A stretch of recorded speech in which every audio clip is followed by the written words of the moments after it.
we're here for day 6, and today we're going to talk about essay layout. Now, I'm not going to read my essay today because, again, I haven't redacted stuff, but maybe I'll do tomorrow. For now, I'm just going to talk about the way my essay was laid out, and you can use this to complement me actually reading it when I finally get to that video. So there are 3 things your essay should uplift: your authenticity, your accomplishments, and your long-term vision / goals / whatever you want to do next, however you want to label it. There is a distinction between a personal statement and a statement of interest. So I had to do both for my application cycles for urban planning programs. Some of them only require a specific type of essay, but my personal statement was more so about who I was. Whereas my statement of interest, while it did have personal elements to talk about where I've been, where I am now, and where I'm going, it was specifically focused on like where I am now and where I've been, but more with a professional lens. I would recommend thinking of like a personal statement as like public sector, and then a statement of interest as like a corporate job lens for describing who you are. The authenticity you want to bring to your essay really depends on what brought you here in the first place. Why are you choosing, for example, to apply to urban planning programs, a public health program, a business, law degree, you name it? They probably got it. And they want to know, who are you? They also want to make sure that any piece of you that wasn't represented in a letter of recommendation, for example, you have an opportunity to portray. So that's another thing to consider when you're thinking about who your recommenders are, and still what gap is missing to complete a whole picture of yourself that can then be emphasized in your essays. So the next thing you have to think about, as well as authenticity, is what you've done. Now, I would recommend doing a first run-through draft of your resume to be like, oh, okay, this is all fresh in mind. I remember doing that really cool project or winning that award for whatever, and I was really cool for that. And so that's things you want to kind of get the wheels turning on, so that you can think about either how to incorporate them into your essays or whether they even fit into your essays, right? So if I for example, won a high school competition for like a science thing, those science fair things, but did I bring that up in my essays for grad school for urban planning? Absolutely not.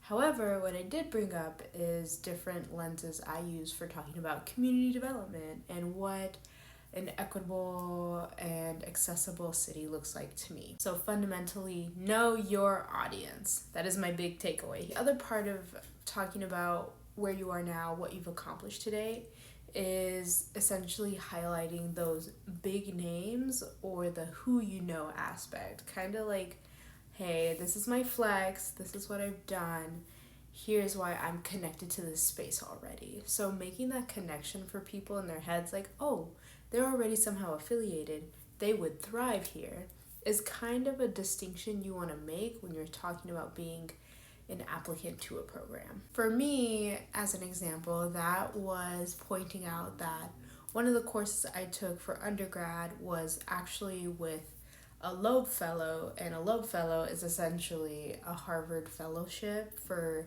the urban planning / architecture programs, and they essentially brings people in for a year to like learn, then they go back into the real world. And I was just talking about how that inspired me to like pursue urban planning, and where better to do that than at the Graduate School of Design. Those are things you should think about as it relates to like what I've accomplished today. And in terms of your long-term vision / goal / here's what I want to do next, again, it has to make sense. What I mean by that is essentially you have to make sure that there is no question about you choosing this program over a separate program. For example, like I could have worked in like climate resilience work as a planner, or I could have worked in sustainability in corporate business roles, right? So that would have tailored my essays more to like business school rather than like an urban planning program.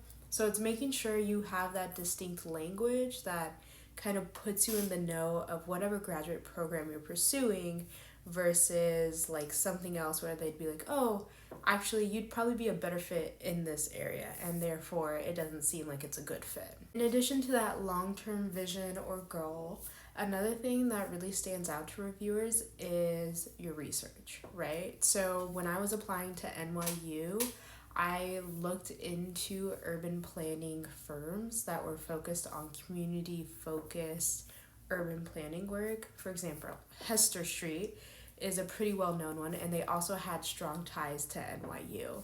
So doing that research and saying like, yeah, I'd be interested in working at an organization like this, or doing like an internship with them, knowing that NYU is in proximity to their work, that goes a long way for a reviewer, because it, one, shows your interest in staying localized with your work, and three, shows that like you understand like the different players in this space, and you know that the school can be a resource for you, and also at the end of the day they're making sure that you can make them look good too. So investing back into these organizations that have already in some way been tied to a university is for them always a benefit. These are around like 500 words. I think the maximum I went was up to 800 words, but that was for a statement of purpose, whereas the personal essays had to stay to 500 words. So you have to make sure you have a very clear message and you're staying succinct with what you're saying, because you don't have that much space and you will run out of space. So just keep that in mind. And as you're starting to think about like, oh, what am I going to write about? Like, how am I going to frame it? How am I going to structure it? Remember your authenticity, your achievements, and your vision. Those are the three things you should make sure you touch on, and then tailor them specifically to each program. So the 5 schools I applied to, as I mentioned in the last section where I was talking about my long-term vision, I looked at specific organizations, firms, programs for specific to each school, as well as outlining professors as well that I was interested in learning under for each program I was interested in. The tailored research does go a long way for these reviewers, because they know you're not copying and pasting, and they know you're actually interested in their program. Outside of that, that's it for now. Super tired, but I hope this was helpful. Again, let me know if you have any comments in the section below or questions, and if not, I will see you tomorrow. Bye.